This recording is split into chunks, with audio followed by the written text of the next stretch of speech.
En 2001, les grilles du grand complexe industriel de Saint-Étienne se ferment définitivement. Ce n'est pas seulement une usine qui s'arrête, c'est le silence brutal qui tombe sur une ville entière.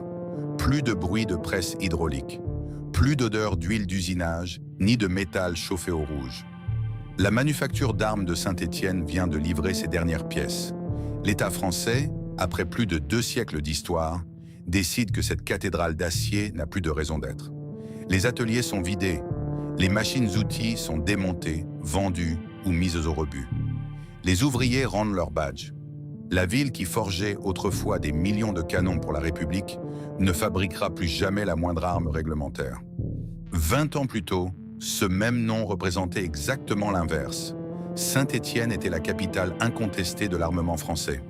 De ses chaînes de montage sortait le FAMAS, le fusil d'assaut qui devait équiper chaque soldat de la guerre froide, symbole absolu de l'indépendance technologique du pays. L'arsenal tournait à plein régime, garantissant à la France de ne jamais dépendre d'une puissance étrangère pour armer ses troupes. La marque MAS, frappée sur l'acier des boîtiers de culasse, était une promesse de souveraineté intouchable. Mais la véritable histoire de la manufacture d'armes de Saint-Étienne n'est pas celle d'une simple fermeture administrative. C'est l'histoire d'un affrontement implacable entre la souveraineté industrielle d'une nation et la réalité des budgets de l'État en temps de paix. C'est le récit d'un arsenal monumental conçu pour les guerres de masse, confronté soudainement à la standardisation mondiale et aux restructurations impitoyables. Ce qui s'est éteint en 2001, ce n'est pas seulement un grand site de production. C'est l'idée même que la France pouvait seule forger le fusil de sa propre défense. Chaque semaine, nous racontons l'histoire des armes françaises, des manufactures, des arsenaux et des décisions industrielles qui ont façonné l'armée, la police, la chasse et la mémoire nationale. Et ce qui s'est passé lorsque l'époque a changé.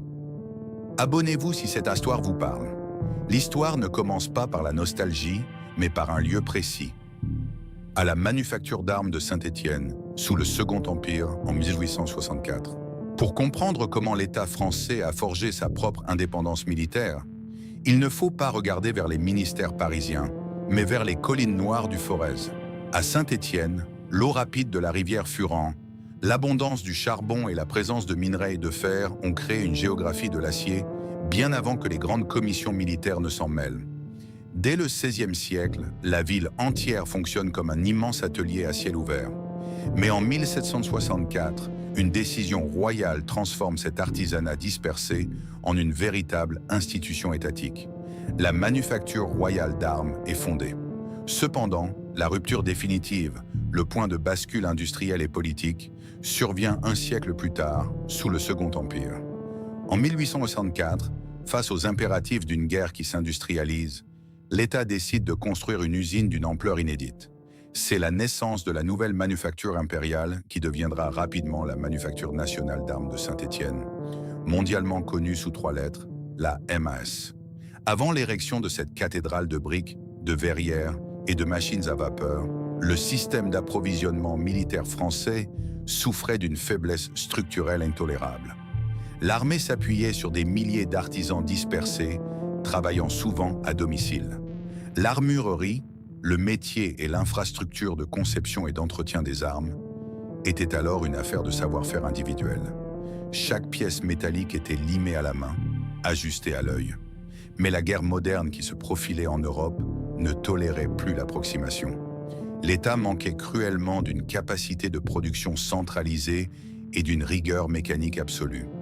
La standardisation, le fait de réduire la diversité des modèles pour faciliter production, formation et approvisionnement, était devenue la priorité absolue du ministère de la Guerre. La France ne pouvait plus se contenter d'acheter des fusils hétéroclites. Elle devait posséder l'outil industriel capable d'imposer des pièces strictement interchangeables. La MAS de 1864 n'est donc pas seulement un bâtiment de 72 000 mètres carrés. C'est une machine politique. C'est l'avènement moderne de l'arsenal, un complexe d'État conçu pour la conception, la fabrication et le stockage militaire.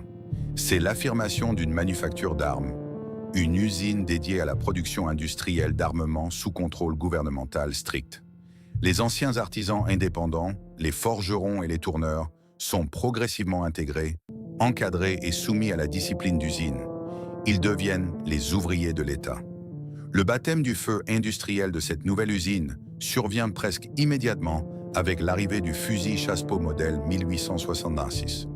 Un fusil, une arme longue conçue pour être tenue à l'épaule. L'adoption, la décision officielle d'intégrer un modèle dans le service de cette nouvelle arme à feu, un objet qui utilise l'énergie d'une cartouche pour projeter un projectile par un canon, change la donne. La conception exige l'usinage complexe de la culasse, la partie qui ferme l'arrière de la chambre au moment du tir. Seules les grandes fraiseuses mécaniques de Saint-Étienne peuvent garantir une telle précision géométrique à l'échelle de centaines de milliers d'exemplaires. Vient ensuite le modèle Gras en 1874, qui introduit la cartouche métallique. La cartouche, l'ensemble formé par l'étui, l'amorce, la poudre et le projectile, doit s'insérer parfaitement dans la chambre, l'espace où la cartouche se place avant le tir. Mais le véritable choc technologique, celui qui fait entrer la MAS dans la légende, survient en 1886. Le monde entier observe la France dévoiler le fusil Lebel. Ce fusil est conçu autour d'une innovation révolutionnaire. La poudre sans fumée, une poudre plus moderne qui a transformé les armes militaires à la fin du 19e siècle, remplaçant définitivement la poudre noire, un ancien type de poudre utilisé avant les poudres modernes, qui encrassait les mécanismes et trahissait la position des tireurs. Le Lebel adopte un nouveau calibre, une mesure associée au diamètre du projectile ou au type de cartouche selon le système de désignation, réduit à 8 mm. Pour que ce petit projectile atteigne une précision redoutable, le canon, le tube par lequel le projectile se déplace avant de sortir de l'arme, doit être usiné avec des rainures à l'intérieur du canon qui donnent une rotation au projectile pour stabiliser sa trajectoire, d'une perfection absolue. Les ouvriers de la MAS relèvent le défi. En quelques années, les usines stéphanoises sortent plus de 2 millions de fusils Lebel. Les archives disponibles suggèrent que l'impact sur la ville fut total. La MAS structure le temps, l'économie et la politique locale. Chaque fusil qui quitte la chaîne de montage porte un poinçon d'inspection, une marque du gouvernement qui atteste que l'objet est apte à la dotation, l'attribution officielle d'une arme à une unité, une administration ou une force armée. L'arme réglementaire, le modèle officiellement standardisé et distribué aux soldats, devient l'expression physique de la République. Un programme d'armement, un processus institutionnel visant à définir, tester, produire ou acheter une arme, n'est plus simplement une affaire militaire. C'est un moteur économique national. À l'aube du XXe siècle, la manufacture d'armes de Saint-Étienne a accompli sa première mission. Elle a effacé la pénurie. Elle a imposé le standard. Elle a prouvé que la souveraineté industrielle française n'était pas une théorie de salon, mais une réalité d'acier, de feu et de labeur ouvrier, prête à affronter les grandes tragédies qui s'annoncent. À l'aube du XXe siècle, la manufacture d'armes de Saint-Étienne n'est plus une simple usine. Elle est devenue un écosystème tentaculaire, une ville d'acier dans la ville, rythmée par le hurlement des sirènes et la cadence des lourdes presses hydrauliques. Le succès fulgurant du programme Lebel a prouvé que la France pouvait concevoir et produire massivement une arme de pointe. Mais la véritable percée de la MAS, celle qui va asseoir son hégémonie industrielle et graver son nom dans l'histoire militaire mondiale, réside dans sa capacité à transformer une invention complexe en une norme mécanique absolue. Pour armer une nation entière face aux guerres industrielles qui s'annoncent, l'artisanat du siècle précédent n'a plus sa place. L'usinage doit dicter sa loi. Prenez le cœur d'un fusil militaire, le boîtier de culasse, la structure centrale qui reçoit les principaux éléments mécaniques. À Saint-Étienne, ce bloc d'acier forgé est désormais usiné avec une tolérance si stricte que chaque pièce devient parfaitement interchangeable à grande échelle. C'est ici qu'intervient le verrou, un élément de fermeture qui maintient la culasse en place pendant la phase de tir. Dans la boue d'une tranchée, si un fantassin doit remplacer une pièce endommagée par celle d'une arme détruite sur le champ de bataille, l'assemblage doit fonctionner instantanément, sans le moindre ajustement manuel. Cette interchangeabilité absolue, vitale pour la maintenance militaire, est le triomphe silencieux des ingénieurs, des fraiseurs et des tourneurs stéphanois. Lorsque la Première Guerre mondiale éclate en 1914, la pression sur l'institution devient écrasante. Le ministère de la Guerre, pris de court par l'ampleur du conflit, exige des cadences de production qui défient l'imagination. La doctrine militaire française, engluée dans la guerre de position, réclame des millions de fusils à répétition manuelle. Un système où l'utilisateur actionne le mécanisme entre chaque tir. La MAS répond à l'appel. Les ateliers tournent de jour comme de nuit. La manufacture devient le chef d'orchestre d'un réseau tentaculaire de sous-traitants répartis dans toute la région du Forez. Les femmes, surnommées les munitionnettes, entrent en masse dans les ateliers pour remplacer les hommes partis au front. Elles manient les tours, usinent le métal et ajustent les détentes, la pièce que le tireur presse pour déclencher le mécanisme de tir. Elles contrôlent avec une rigueur absolue la fluidité des percuteurs, une pièce qui frappe l'amorce de la cartouche dans certains mécanismes. L'usine prouve qu'elle peut soutenir l'effort de guerre d'un empire. Mais la démonstration la plus pure du génie industriel stéphanois survient plus tard, dans les années 1930. Après une longue période de stagnation budgétaire, où l'armée française s'était endormie sur ses immenses stocks d'armes victorieuses, le ministère de la Guerre valide enfin un nouveau grand programme d'armement. Dans le secret de ses bureaux d'études, la MAS a conçu une arme nouvelle pour un fantassin nouveau, le fusil MAS-36. Le MAS-36 n'est pas seulement une arme, c'est un chef-d'œuvre de pragmatisme industriel, pensé spécifiquement pour les chaînes de montage de l'arsenal d'État. Fini les pièces inutilement complexes. Le fusil est raccourci, la crosse, la partie tenue contre l'épaule ou la main pour stabiliser l'arme, est massive et robuste, adaptée à l'infanterie motorisée et aux espaces confinés. L'arme adopte un tout nouveau magasin, un système de stockage des cartouches intégré ou associé à l'arme selon les modèles, contenant 5 munitions d'un calibre moderne de 7,5 mm. C'est une arme trapue, presque sans grâce, mais d'une solidité légendaire. Pour produire ce nouveau standard, la MAS réinvente une fois de plus ses méthodes. Les ouvriers appliquent sur de nouveaux traitements thermiques, les machines de précision forage et rayent les canons à une vitesse inédite. Lorsque le MAS-36 entre finalement en dotation, il redessine la carte de l'approvisionnement français. Il est expédié dans les grandes casernes de la métropole, distribué aux troupes de forteresse de la ligne Maginot et envoyé par caisses entières vers les dépôts coloniaux d'Afrique du Nord. Partout où l'armée française se déploie, le fusil stéphanois l'accompagne. Le drame de cette adoption fut administratif et temporel.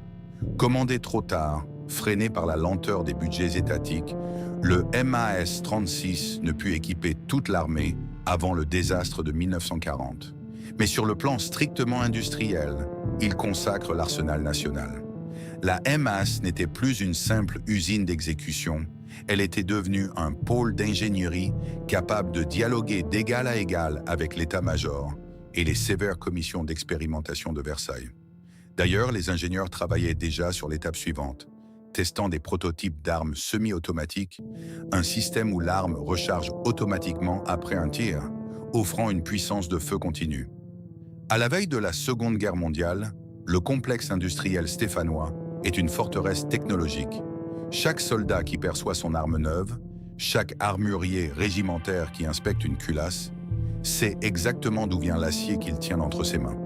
Le marquage de manufacture n'était pas une décoration.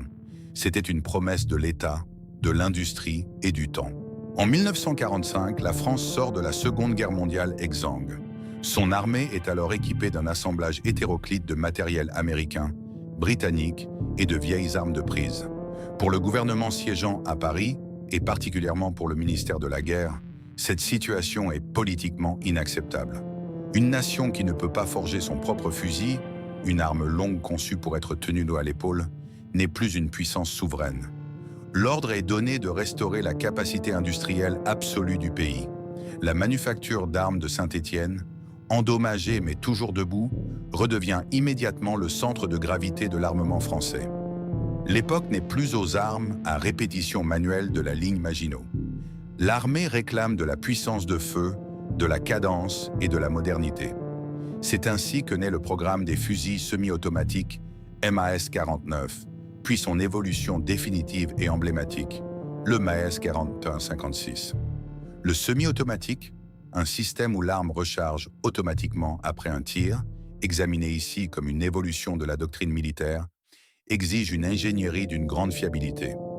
Les ingénieurs stéphanois perfectionnent un système d'emprunt de gaz direct, une mécanique historique où une partie des gaz de combustion repousse directement la culasse en arrière pour éjecter l'étui vide, sans utiliser de piston intermédiaire complexe. Le MAS 4956 est trapu, lourd, recouvert d'une parkérisation sombre et doté d'une robustesse que les soldats qualifieront d'infaillible face aux pires conditions climatiques. Entre la fin des années 1950 et les années 1960, la MAS tourne à un rythme effréné. Elle produit plus de 275 000 fusils MAS 4956. Ces armes ne restent pas dans les râteliers métropolitains. Elles sont expédiées dans le chaos des conflits de décolonisation. Dans les rizières d'Indochine, où les premiers modèles sont mis à l'épreuve, et surtout dans les djebels d'Algérie, le MAS 4956 devient la silhouette indissociable du soldat français. Parallèlement, l'arsenal collabore étroitement avec les autres pôles de l'État. La manufacture d'armes de Châtellerault, la MAC, pour les pistolets de service, et la manufacture d'armes de Tulle, la MAT, qui inonde les troupes de ces pistolets mitrailleurs MAT-49. La manufacture d'armes de Saint-Étienne n'était plus simplement un immense site de production régionale. Elle était le coffre-fort de la souveraineté militaire française, l'assurance que la nation pourrait toujours armer ses propres unités sans jamais demander la permission à ses alliés. Au cœur des 30 Glorieuses, le site stéphanois est une ville dans la ville.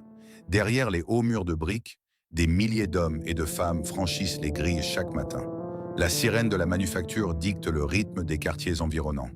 Dans les immenses nefs industrielles, l'organisation est rigoureuse. Il y a les ateliers de forge où le métal est martelé dans un vacarme assourdissant. Il y a les halles d'usinage, de la taille de plusieurs terrains de football, alignant des centaines de tours et de fraiseuses. Les ajusteurs vérifient l'emboîtement des boîtiers de culasse, la structure centrale qui reçoit les principaux éléments mécaniques, avec des calibres de tolérance stricts. L'écosystème institutionnel est à son apogée. La section technique de l'armée, la STA, basée à Versailles, envoie ses officiers inspecter les chaînes de montage. Le ministère de la Défense signe des contrats de dotation massifs. Les arsenaux d'État forment un réseau impénétrable, protégé de la concurrence étrangère par une volonté politique d'autarcie stratégique. Chaque fusil qui quitte les quais de chargement pour rejoindre les armureries de la Gendarmerie nationale, les dépôts de la Légion étrangère ou les casernes de la métropole est un fragment du territoire national. On ne parle pas de rentabilité financière, on parle d'indépendance nationale. Mais cet âge d'or de l'armement classique n'est que le prélude au projet le plus ambitieux, le plus complexe et finalement le dernier grand triomphe de l'arsenal stéphanois. Alors que la doctrine militaire mondiale bascule vers les petits calibres à haute vélocité, l'état-major lance un nouvel appel d'offres. Il faut une arme de nouvelle génération pour la guerre froide. Le bureau d'études de la MAS se met au travail. Ce qui va sortir de leurs planches à dessin ne ressemblera à rien de ce qui existe ailleurs et deviendra le chef-d'œuvre absolu de l'industrie d'État française. À la fin des années 1970, l'armée française cherche à remplacer ses vieux fusils MAS 4956 et ses pistolets mitrailleurs MAT-49 par une arme unique capable d'engager des cibles à moyenne distance tout en restant suffisamment compacte pour les troupes mécanisées. C'est à ce moment précis que la manufacture d'armes de Saint-Étienne dévoile le projet qui marquera l'apogée de son histoire industrielle. Le FAMAS, acronyme de fusil d'assaut de la manufacture d'armes de Saint-Étienne, le FAMAS adopte une architecture dite bullpup, une conception où le boîtier de culasse et le chargeur, un dispositif amovible qui contient les cartouches et les présente au mécanisme, sont placés à l'arrière de la poignée et de la détente. Cette géométrie permet de conserver un canon long pour la précision balistique dans une arme d'une compacité remarquable. Chambré pour la nouvelle munition de 5,56 mm, il utilise un mécanisme original d'amplification d'inertie à levier retardateur, un système d'ingénierie complexe qui retarde mécaniquement l'ouverture de la culasse jusqu'à ce que la pression de la cartouche redescende à un niveau sûr. Ce n'est pas seulement une nouvelle arme à feu, c'est un saut technologique spectaculaire, pensé et réalisé intégralement en France. Dès 1979, l'adoption officielle du FAMAS F1 transforme l'identité visuelle des forces armées. Le clairon, surnommé ainsi à cause de sa grande poignée garde-main supérieure imposante, devient instantanément le visage de la France militaire de la guerre froide. La ligne de production de Saint-Étienne est entièrement réorganisée. Les anciennes méthodes qui façonnaient les lourdes crosses en bois cèdent la place à des procédés modernes, intégrant les polymères, l'alliage léger et la fibre de verre. La manufacture franchit un nouveau palier de sophistication industrielle. À son pic de production dans les années 1980, le complexe stéphanois fabrique des centaines de milliers de ces fusils d'assaut. Le FAMAS est expédié aux régiments parachutistes, aux troupes de marine, aux forces d'intervention et devient l'arme réglementaire de chaque jeune conscrit effectuant son service militaire. La MAS est alors le joyau d'un vaste réseau d'États, bientôt réorganisé sous le nom de GIAT, Groupement industriel des armements terrestres, qui rassemble les capacités des grandes manufactures nationales. L'arsenal ne se contente pas de fournir la métropole. Il prépare la nation à l'hypothèse d'un affrontement de haute intensité sur le théâtre européen, tout en armant les soldats déployés au Tchad ou au Liban. Dans les bureaux d'études de la manufacture stéphanoise, les ingénieurs et les techniciens d'Arsenal travaillent avec la conviction profonde que leur outil de production est éternel. Les plans techniques s'empilent, les prototypes d'optiques et de baïonnettes, une lame conçue pour être fixée au bout du canon, sont mis à l'épreuve sans relâche sur les pas de tir. La masse emploie encore des milliers de travailleurs. Pour la ville, l'usine reste une institution monolithique, un monde en soi où des familles entières se succèdent de génération en génération, fiers de forger le glaive de la République. Jamais l'État français n'a semblé aussi maître de ses propres moyens de défense. Jamais l'usine stéphanoise n'a atteint un tel niveau d'excellence technique et d'influence culturelle. L'arme française est souveraine, moderne et produite sur le sol national. Mais cette apothéose industrielle dissimule une fragilité vertigineuse. Le FAMAS, triomphe absolu de la manufacture, sera paradoxalement le dernier grand fusil conçu par ce système. Et la colossale machine qui l'a fait naître s'apprête à se heurter violemment à un monde nouveau, soumis à des règles comptables et stratégiques qui n'auront plus besoin d'elle. Le triomphe du FAMAS dissimulait une réalité mathématique et politique implacable. L'apogée de la manufacture d'armes de Saint-Étienne portait en elle les germes de son propre effondrement. Pour comprendre comment une institution vieille de plus de 2 siècles a pu disparaître en moins d'une génération, il ne faut pas chercher une erreur d'ingénierie ou un soudain manque de savoir-faire. Il faut observer les forces systémiques qui ont brisé l'armement français. La chute de la MAS n'est pas un accident. C'est l'histoire d'un système national broyé par la fin d'une époque. La première fracture est géopolitique. En 1989, le mur de Berlin s'effondre. La menace d'une guerre de haute intensité sur le sol européen, qui justifiait l'entretien d'une armée de conscription massive, s'évapore avec la guerre froide. La doctrine française évolue brutalement. L'armée se tourne vers des opérations extérieures ciblées et entame une transition vers la professionnalisation, ce qui réduit drastiquement ses effectifs. Par conséquent, les commandes massives de fusils d'assaut s'arrêtent net. La MAS avait achevé sa mission historique. L'armée française était entièrement équipée. Mais pour une cathédrale industrielle de cette taille, le succès total est une condamnation à mort si aucune nouvelle commande étatique ne vient prendre le relais. C'est ici qu'intervient la première force destructrice, le coup écrasant des arsenaux d'État face à la réalité budgétaire en temps de paix. Historiquement, la MAS fonctionnait en dehors des lois du marché libre. Elle n'était pas conçue pour dégager des profits, mais pour garantir la souveraineté absolue du territoire. Elle nécessitait une main-d'œuvre hautement qualifiée, un entretien constant des immenses parcs de machines-outils, des infrastructures logistiques lourdes et des processus d'inspection rigides. Lorsque les budgets de la défense sont violemment réduits au début des années 1990, le gouvernement français réalise qu'il ne peut plus financer des usines tournant à vide. L'entretien d'un arsenal, autrefois perçu comme un atout stratégique inestimable, devient soudainement un fardeau comptable insupportable. Pour tenter de sauver l'industrie nationale de l'armement terrestre, l'État prend une décision radicale en 1990. Les anciennes manufactures nationales, de Saint-Étienne à Tulle, en passant par d'autres pôles historiques, perdent leur statut de régie directe. Elles sont absorbées et regroupées au sein d'une nouvelle entité à vocation commerciale, GIAT Industries. L'objectif est clair, transformer une administration souveraine en une entreprise capable d'affronter la concurrence mondiale, de remporter des appels d'offres, un processus institutionnel et commercial visant à gagner des marchés publics, et de survivre grâce à l'exportation. Mais c'est précisément dans cette arène internationale que la manufacture stéphanoise se heurte à la deuxième grande force de son déclin: la concurrence étrangère et la standardisation mondiale.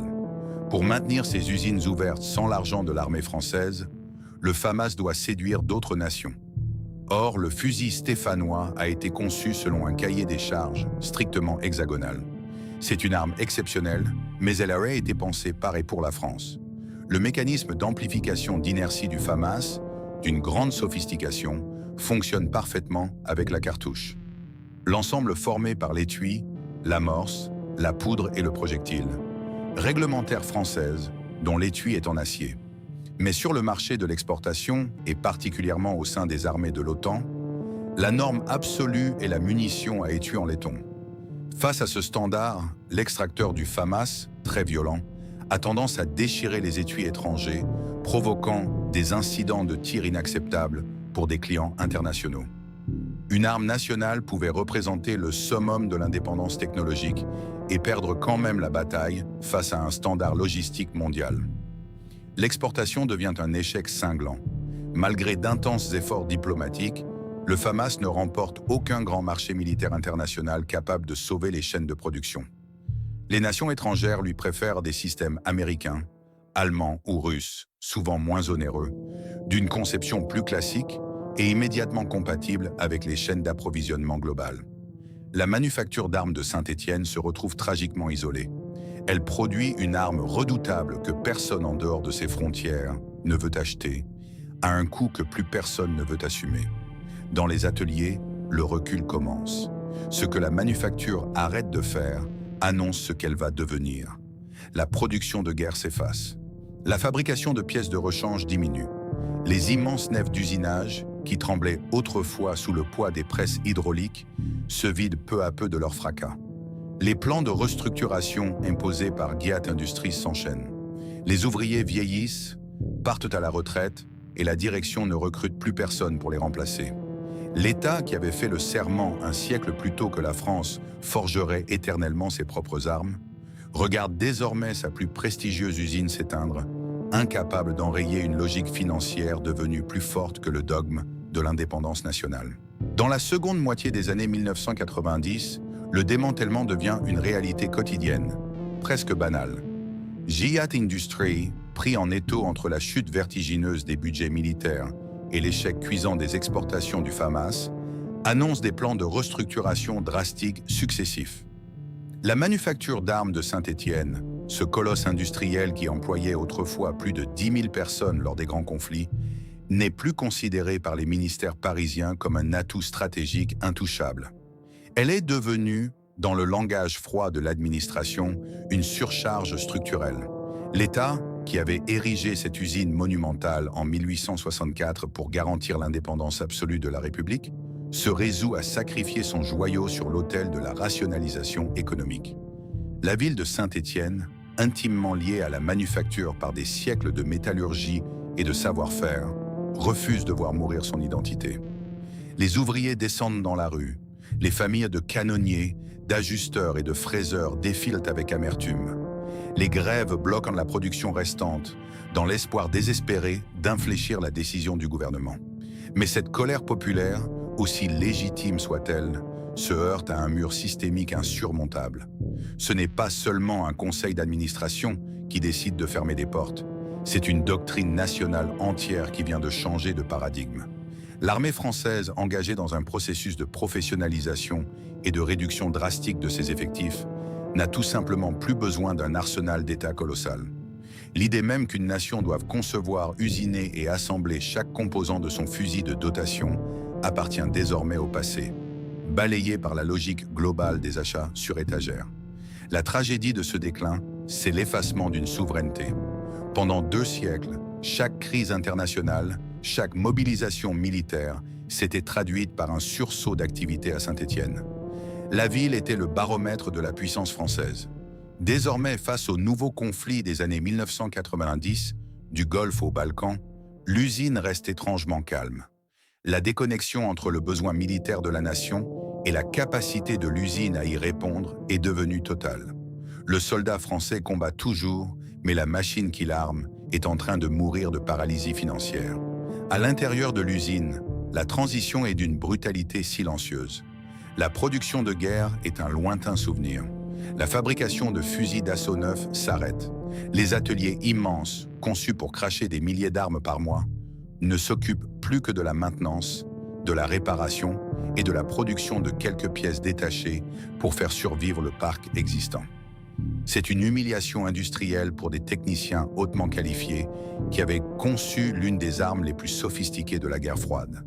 Les projets d'armes de nouvelle génération, les prototypes qui devaient succéder aux FAMAS, sont abandonnés sur les tables à dessin. L'État a fermé le robinet des financements pour la recherche et le développement de l'armement léger. Pour tenter de sauver l'usine, ou du moins de retarder l'échéance politique, GAT Industries essaie des politiques de diversification civile. Des machines qui usinaient des canons de précision sont réaffectées à la fabrication de pièces pour l'industrie automobile ou des équipements industriels divers. Mais la manufacture d'armes n'a jamais été conçue pour le marché civil concurrentiel. Sa structure, ses coûts de fonctionnement, son architecture bureaucratique étaient calibrés pour l'exigence militaire, pas pour la guerre des prix mondialisés. Ces tentatives de survie échouent les unes après les autres. C'est la cinquième grande force destructrice, la restructuration institutionnelle, qui porte le coup de grâce. L'institution ne ferme pas seulement en tant qu'entreprise commerciale non rentable. Elle disparaît en tant que mémoire vivante. Chaque atelier fermé est une perte irréversible de capacité technique. Le forgeage des canons, une opération critique nécessitant une expertise métallurgique rare, est l'un des premiers savoir-faire à s'évaporer. Lorsque l'État décide de stopper les recrutements, le savoir-faire ne se transmet plus. Les anciens maîtres armuriers partent à la retraite. Les plans techniques, les archives, les méthodes spécifiques de traitement thermique de l'acier stéphanois cessent d'être enseignés aux nouvelles générations. La capacité même de la France à fabriquer une arme légère s'évapore dans ces départs silencieux. En l'an 2000, le couperet final tombe. Le gouvernement annonce la fermeture définitive du site pour l'année suivante. Le démantèlement physique commence. Les machines-outils lourdes, les presses hydrauliques, les fours de traitement, tout l'outillage spécialisé qui faisait la fierté de la région est méthodiquement débranché. Une partie est transférée vers d'autres entités du groupe pour du maintien en conditions opérationnelles. Le reste est vendu aux enchères industrielles ou expédié sans cérémonie à la ferraille. Les bâtiments historiques, avec leurs grandes verrières industrielles, se vident inexorablement. Ce qui fut le centre de gravité absolue de la défense terrestre française n'est plus qu'une immense coquille de briques et de verre, livrée au vent. L'année 2001 marque la fin. Les ultimes grilles se ferment. Le dernier ouvrier rend son badge. La grande manufacture est vide. Les machines sont démontées. Les ateliers sont silencieux. L'État abandonne ses forges. Le grand arsenal s'éteint. L'histoire industrielle s'arrête ici. La France ne forge plus.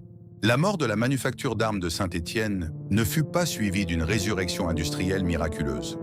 Contrairement à d'autres grandes marques privées qui ont pu être rachetées, délocalisées ou réinventées par des investisseurs étrangers, l'arsenal d'État a connu une fin absolue, nette et irréversible. L'État français n'a pas vendu un savoir-faire, il l'a éteint.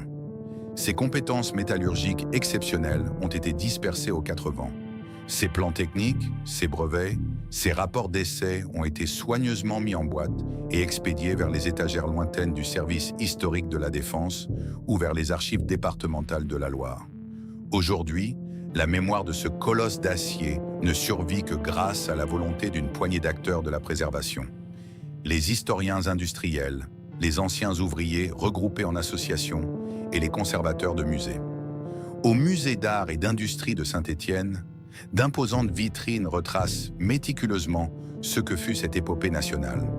Au-delà des murs officiels, les collectionneurs privés, les tireurs sportifs aux armes réglementaires et les passionnés d'histoire militaire entretiennent amoureusement des fusils à verrou MAS-36, des fusils semi-automatiques MAS-49-56 au bois patiné par les théâtres d'opérations coloniaux et des modèles démilitarisés sauvés de la destruction.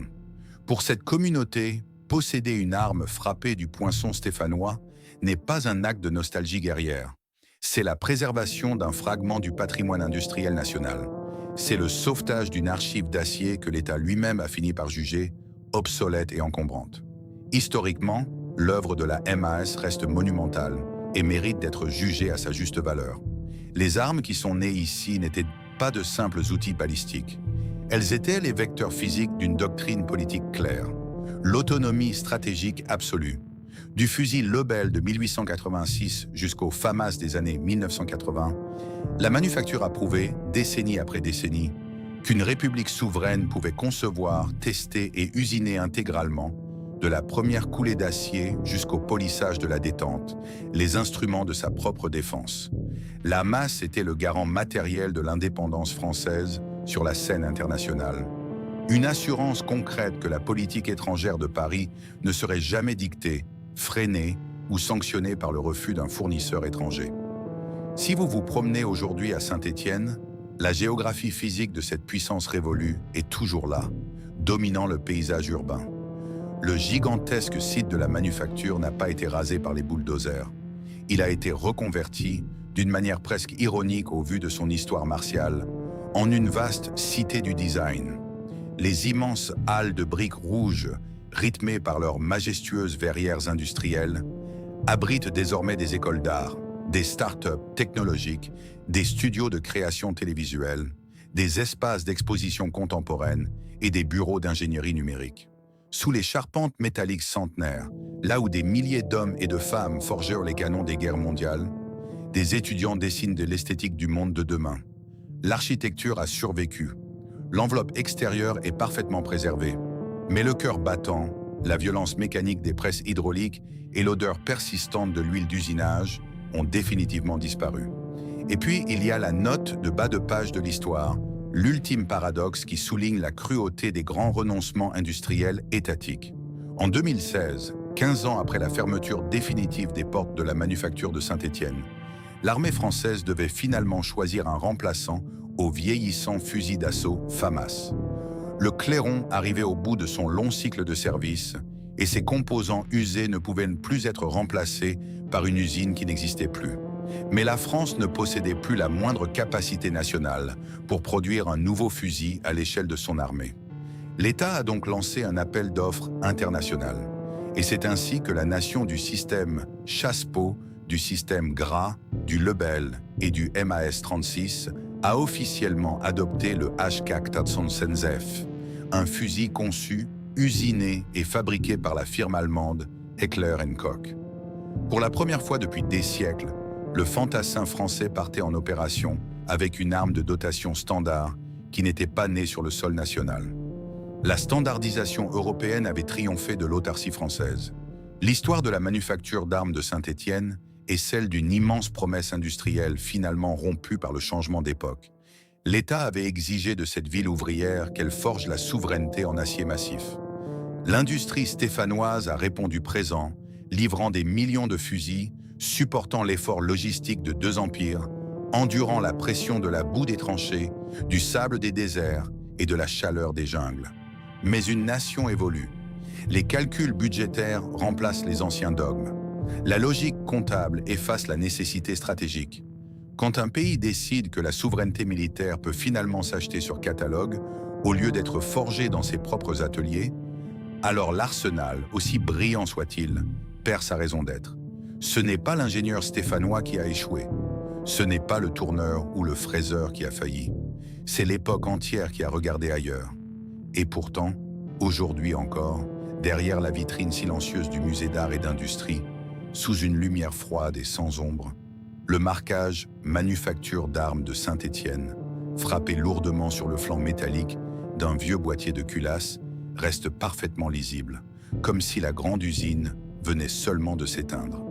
À très bientôt pour la prochaine histoire.